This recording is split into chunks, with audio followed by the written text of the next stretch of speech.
Hello, hello. Okay. I am Savannah Dodd, and I am the founder of the Photography Ethics Center. I've had a little bit of of technical difficulties this morning, so I apologize. I am just streaming here now from a normal live. I hope that that works all right and that everybody can see me. So I see there's some people coming online now. Thank you very much for joining me. So I'll repeat. My name is Savannah Dodd. I'm the founder of the Photography Ethics Center, and this is part of the Thomson Foundation Journalism Now program. So I'm going to talk with you today about why we all need to be thinking more about photography ethics. So I'm going to be talking about what it means. Great. I'm glad that, yes, I should have asked. Sorry. Thank you. I'm glad you can see me and hear me. That's great. And if you have any trouble at all seeing and hearing me, do just let me know. And I'll see if I can fix it. Okay. So my name is Savannah Dodd. I'm the founder of the Photography Ethics Center. And this is part of Thomson Foundation's Journalism Now program. So I'm going to talk with you today about photography ethics and why we need to be thinking more about photography ethics, what it means when we apply ethics to photography. And I'm going to be talking about ethics as something that's very personal, as opposed to focusing on guidelines or strict do's and don'ts. We're going to talk about our personal ethics and what that means. Then as well, I'm going to introduce three key ethical principles that we can apply to our own practice when we are doing photography. And these are principles that I explore in a lot greater depth in the online training that is now available on the Thomson Foundation's Journalism Now platform.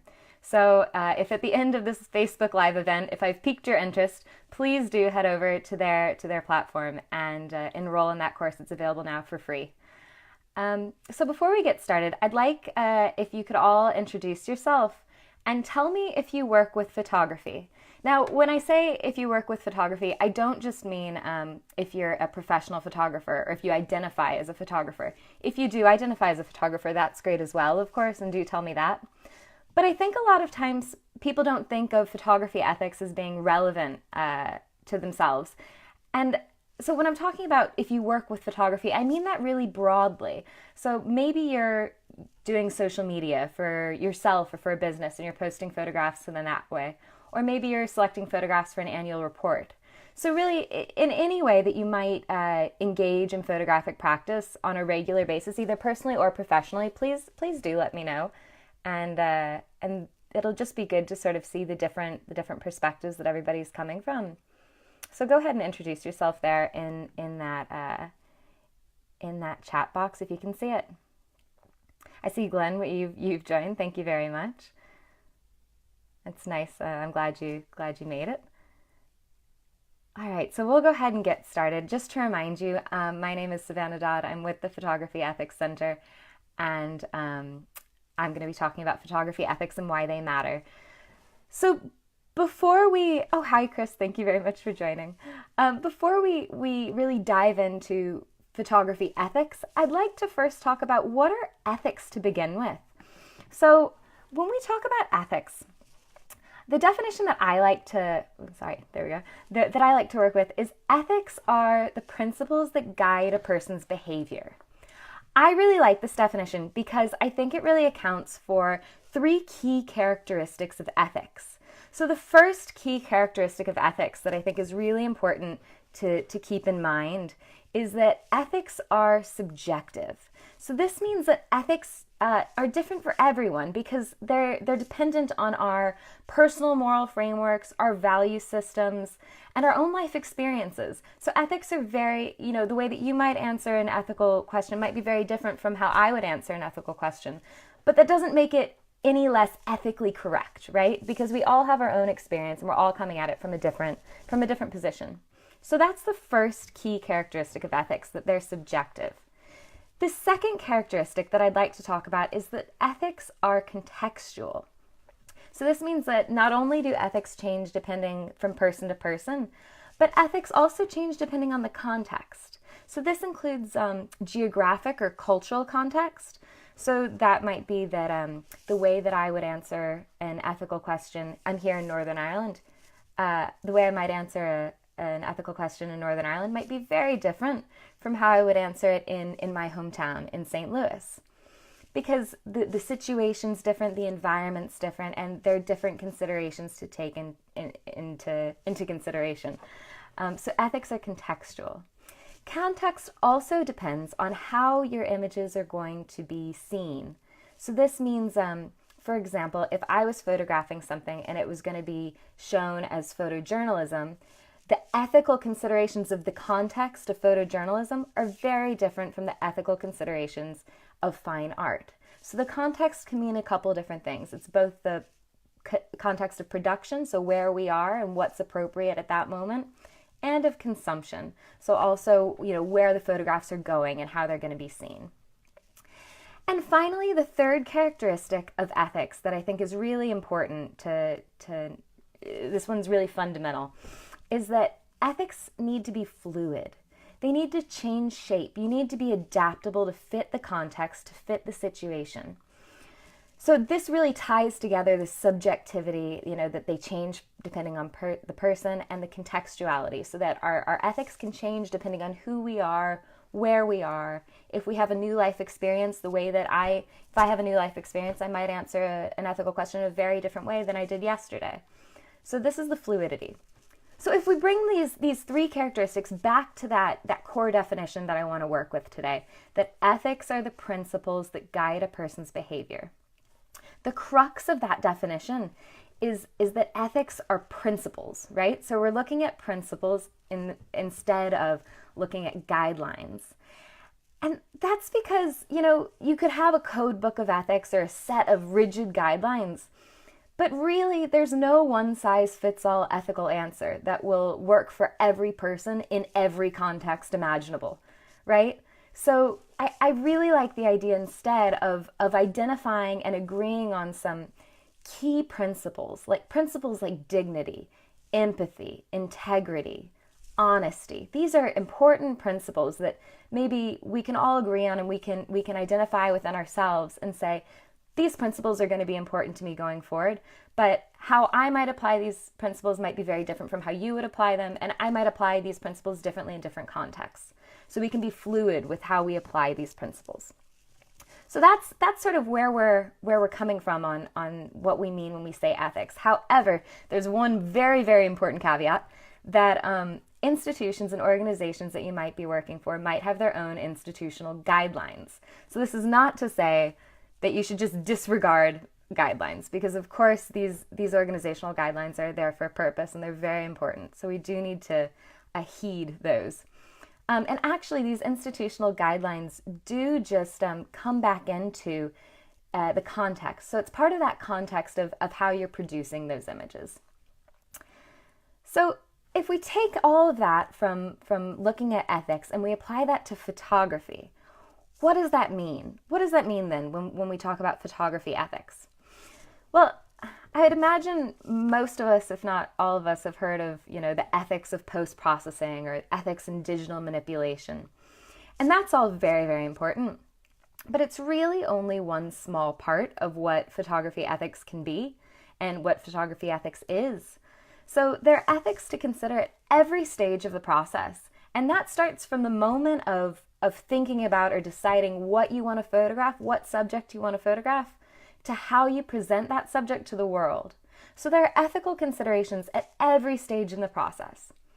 Now, of course, today we're not going to try to cover all of those different stages and all those different steps, because that would not be possible in the amount of time that we have. But we are going to look at 3 key ethical principles that we can apply to photography throughout our process. And these are principles that are really core in the online training that we've launched. But before I tell you what those principles are and before we get into it, I'd like to just check in with everybody and see, if you have any questions so far. Also, for anybody who missed the start of that, I'm Savannah Dodd. I'm the founder of the Photography Ethics Center, and I'm here to talk with you today about photography ethics and why they matter. So if you have any questions, please do go ahead. And I see a couple comments from earlier. From Glenn, you teach photography. That's great.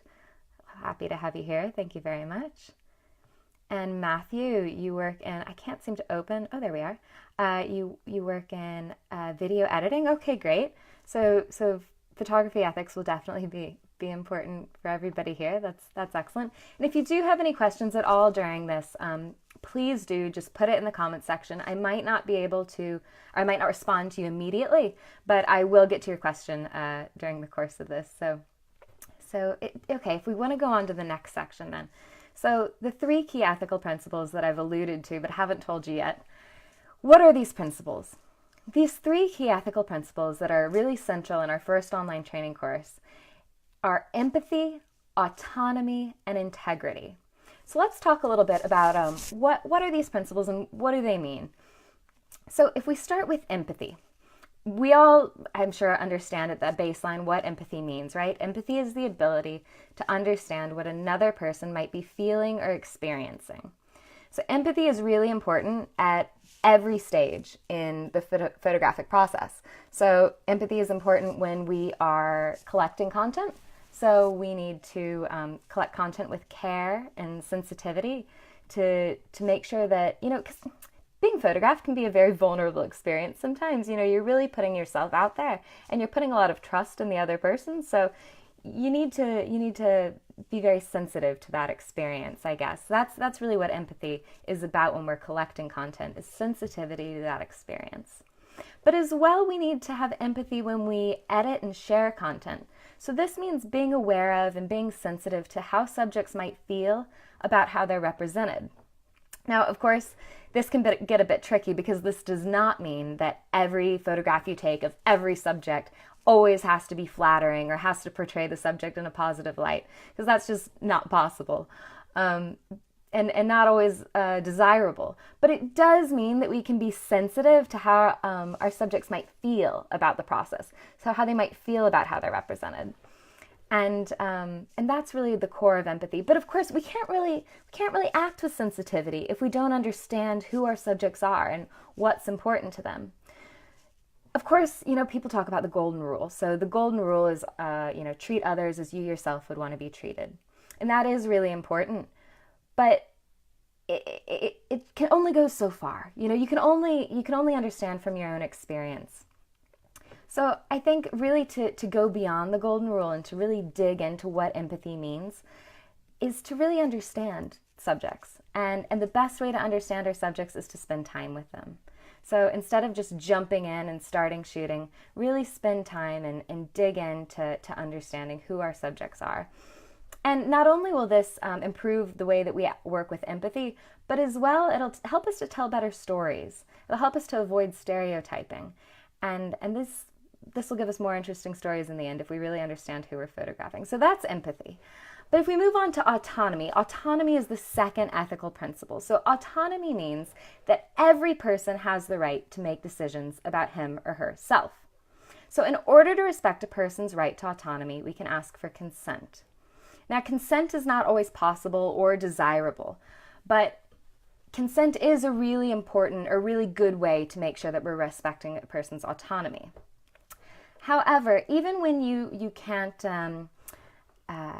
ask for consent, or it's not possible to ask for consent, maybe there's a large crowd of people, you can instead look for other signs to respect a person's right to autonomy. So that might be, if you hold up your camera and you go to take someone's picture and they sort of shield their face, they're giving you a pretty clear sign that they don't want to be photographed. So the best way to respect their autonomy in that situation would be to respect the signs that they're giving you and to stop photographing. Now, the third ethical principle that I'd like to introduce very briefly is integrity. So integrity is really about being honest and being transparent. We need integrity both with our subjects, and we also need integrity with our audience. So integrity with our subjects means that we adhere to agreements about the photographs that we take. So for example, if I take a photograph of someone and I promise that person, I'm not going to use this photograph on social media. And then say I go home and I'm thinking about it and I think, It's a really good photograph. That could get a lot of likes on social media. If I'm acting with integrity, I'll respect the agreement that I've made with my subject, and I won't post that to social media. So that's about integrity, right? Really building that trust by adhering to those agreements. Integrity with our audience is a little bit different. Integrity with our audience means that we caption photographs accurately, right? That we disclose any meaningful alterations, and that we're really honest with our audience about our photographic process. Integrity with our audience, I think, is a really, really interesting and important aspect of our photographic practice, because I think it's a really good litmus test for the ethics of our own photographic practice. Because if you, at any point you're uncomfortable or embarrassed to disclose, how you got your photographs, that's a really good indicator that maybe you need to reevaluate the ethics of your process.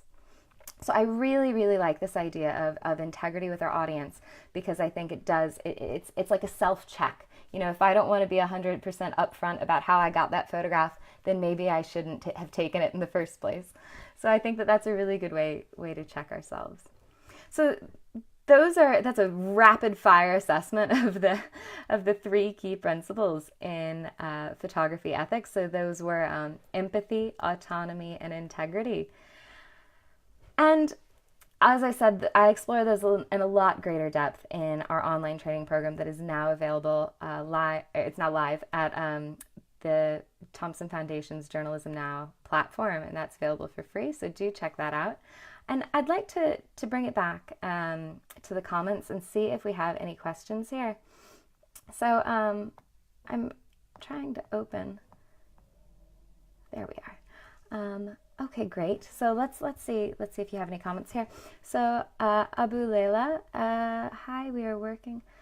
Oh, that's great. Oh, that's a really, really important and a really interesting issue to think about, avoiding stereotypes and Islamophobia in images. And I hope that the discussion here today has shed a bit of light on that. So Chris, you said here, living in Northern Ireland, how do you match your empathy with a story?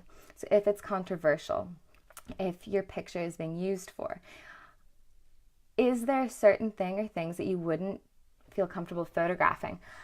Absolutely. Well, personally, there are many things that I wouldn't feel comfortable photographing. And I tend to, my own photographic practice would be err on the side of caution always. But I do think that can be very complicated if your photographs are being used for something that you're not comfortable with it being used for, or and that would really come back to that idea of integrity both with our subjects and our audience is relevant, I think, for your question, because of course integrity with your subjects also means that we have to build up some level of trust with our subjects. And if they see their photograph, a photograph of themselves being used to tell a story that is controversial or doesn't represent them, or is in some way harms them, has the potential to harm them in some way. Of course, this is a big ethical question, and we need to make sure that we're sensitive to how we use images in that way. So absolutely, I think that is an important thing to be aware of. Chris, does anybody else have any other questions there? If you do, just stick them in the comment section. And if not, for anybody who missed the start of that, again, I'm Savannah Dodd. I'm the founder of the Photography Ethics Center, and I'm here to talk with you about photography ethics and why they matter. So Hossam, thank you very much for joining us. What's your question here? Would you say that the same principles apply almost exactly to video? Yes, I would say that there are many overlaps between photography ethics and film ethics, and many of the things are really exactly the same at the core. Of course, with video, there's the added question of audio, and there are different ethical or certain ethical questions that would go along with audio. But absolutely, I would say actually that the ethical questions of in photography, the photography ethics, it really is genre specific more than medium specific. So like the things that apply to photojournalism definitely would apply to, or documentary photography would also definitely apply to documentary video. It'd be very, very similar considerations. Absolutely. If you have any other questions, if anybody has any other questions, do just stick them in the comments box there. But I guess the last thing that I really, really want to dig into here is so what, right? So we talked about photography ethics. We talked about 3 different principles, ethical principles that we can apply to our own practice: empathy, autonomy, and integrity. But why does this matter, right? Why should we care about photography ethics? I think that, I think we all can see that photographs are powerful. Photographs are extremely powerful. Photographs have the power to end wars and to start wars. Photographs really shape how we view the world. And when we're taking photographs or sharing photographs, we shape how other people view the world. And this is an enormous responsibility. It's also an enormous privilege, because this is really, we are really, shaping the world through the photographs that we take and shaping people's perceptions. And I just think that this is why photography ethics matter. This is an enormous responsibility. And if we harness photography ethics, and if we take an ethical approach to photography, what we're really doing is we're increasing our awareness of the impact that we have on the world around us through our process of photography, right? So we're increasing our awareness about our relationship with our subjects, our relationship with our audience, what the impact of our photographs and our photographic practice is. And if we can be really sensitive to that and hone that skill of awareness, what we can really do is we can target our impact and impact the world in a way that is meaningful and that is deliberate. And the best way to do that, of course, is to allow ourselves to be guided by those ethical principles. So when we're guided by those ethical principles, we can harness our impact as photographers and as photography sharers or publishers or editors, and we can impact the world in a very, very positive way. So I really think that that is why photography ethics matter. I think it's so important, and I'm extremely passionate about it. And I do think that photographs are powerful, and that we can use that for. And I think as long as we're allowing ourselves to be guided by those ethical principles, I think that we can only have good impacts on the world around us. So that's really the crux of what I wanted to get across with you here today. Let's see if you have any other questions. Again, for anybody who's just joined in, I'm Savannah Dodd. I'm the founder of the Photography Ethics Center, and I'm talking about photography ethics and why they matter. Let's see, Hossam, there you have a question. Should you think differently if you're publishing informally on social media versus professionally? That's a really good question, and I think definitely that would go back to. So at the beginning, I was talking about the different things that make up ethics, right? So that ethics are subjective, ethics are contextual, and ethics are fluid, right? And that the context would also definitely apply to informally versus formally. And I think that the key to that question is really, if there are institutional or organizational guidelines, the key would be to really adhere to those.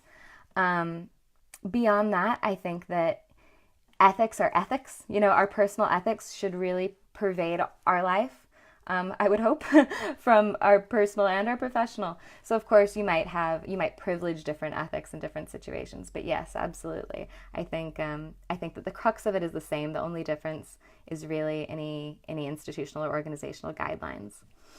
So Matthew, thank you very much for joining us. Let's see what your question is here. Do you have any thoughts about the ethics of photography for use in stock photo libraries? For example, where the end use case for the photo might not be known at the time it's taken. Absolutely. This is a really, really interesting. I've not thought that much about it in terms of stock photography necessarily, But I do think that this is a really important question that brings us back to the idea of autonomy. So, of course, autonomy is, I was saying earlier that that's the right to make decisions about yourself, right? And the best way to respect someone's autonomy is through consent. Well, the best form of consent, to ensure that the person is aware of where their photographs are going to be used is informed consent, right? And informed consent means that the subject knows where the photographs are going, what they're going to be used for, and a whole host of other things, so that they really understand what they're consenting to. Because a person can't really consent if they don't know where their photograph is going to be used. Saying yes, you can use my photograph for a postcard is very different from saying yes, you can post it on a billboard or on the side of a bus. So I do think that does raise its own ethical questions, Matthew. And I also think that at the end of the day, it is commercial photography. And commercial photography requires consent, written consent from the subject. So I think if the subject has agreed to the unknown, I think that that's their own decision. But it's just important that they've been made aware that they're agreeing to the unknown, I think. Tom, thank you very much for joining us. Let's see what your question is here. Do you think media learned or should have, what do you think media should have learned from the Aylan Kurdi image? Yes, that is a very, very interesting and important case. It's a big question. I think that there's a lot to be learned from it. I think that it was a very, very tough case, and I think that it really brought to light a lot of the issues in selecting images for publication. What is sensitive? What is too sensitive? What is dignified and what is not dignified? I think that dignity is really the key to questions like this. I think dignity is a very important ethical principle, and I think we all want to be portrayed, even if in whatever situation, we all want to be portrayed in some way with dignity, and I think that really pervades that issue. And I would maybe point you to dignity as the thing to learn from that example, but also sensitivity to the family, of course. But that, I think, does tie back to dignity. Alan, thank you very much for joining us. So you said, what about non-professional shooting and sharing? Okay, yes, so this is very interesting as well. Great questions. So this is, correct me if I'm wrong, but you're asking about the sort of user-generated content or non-professional photographing of crises and things. I think that this is a very, very important question. It's very complex, because of course there's great value in everybody having a camera and in the democratization of photography. There's so much potential and so much excitement that we can get from participating in the process of content generation. Of course, ethics is really important, no matter if you're a professional photographer or an amateur photographer, and that's one thing that I really try to stress in all the work that we do at the Photography Ethics Center, that ethics isn't just for the professionals, it's for everyone who's engaging with photography in whatever way, consuming photography, sharing photography, or producing photography. And I definitely think it's important for people to have a sensitivity. That's what I'm really hoping to do with our trainings is to encourage, for when people find themselves in situations like that, if people are witness to a crisis or to a traumatic event, that they are prepared to handle that and to know at that moment, is it right for me to photograph or is it right for me to intervene? And I don't think that there's a straightforward answer on that. I think that the answer will be a little bit different for everyone. I think it really depends on the situation at hand. An incident where people are, I don't know, not to get too morbid, but an incident where people have just experienced a car crash versus a natural disaster like a tornado. Maybe your response to those situations would be different. So I think that there are a lot of considerations to go with that, but I definitely think that weighing up of a responsibility to know when it's your responsibility to photograph, to produce content, when it's your responsibility to intervene is essential. Yet, of course, there's always great value in people being able to show situations from their own perspectives, and I think that's really what we get from the democratization of photography, and it's enormous potential. It has enormous potential. We need those ethical standards. We need those ethical understandings to make sure that we harness that in the most positive and the most positively impactful way that we can. So, yeah, if there are no more questions coming up here, I don't see any more. Please let me know if I've missed your question. But thank you all very, very much for joining. And I've really, really enjoyed engaging with you all on this platform. I really enjoyed your questions. They've been really, really thought-provoking, and I do hope that if this has interested you or piqued your interest, and if you'd like to know more, please do check out our free online training that is available on the Journalism Now platform. It's called the Photographer's Ethical Toolkit. And Alan, yes, that is an absolutely different, absolutely valid point, that a professional might shoot something in a different way. To go back to your answer, sorry, I jumped around there, but that's a really good point, Alan, and I don't want to miss that point. I'd like to pick up on that, because a professional photographer might definitely shoot something in a different way. It might have a very different perspective.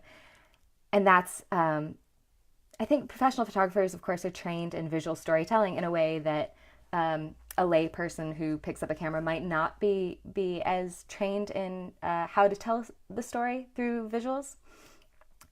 I think that there's value for all the perspectives and all the different ways of telling a story. I just, especially if we are all engaging with that in an ethical way. So I hope that answers the rest of your question there, Alan. Thank you very much for having me at the Thomson Foundation, and please do check out the course if this has interested you, and I look forward to seeing you there. All right, thank you very much. Goodbye.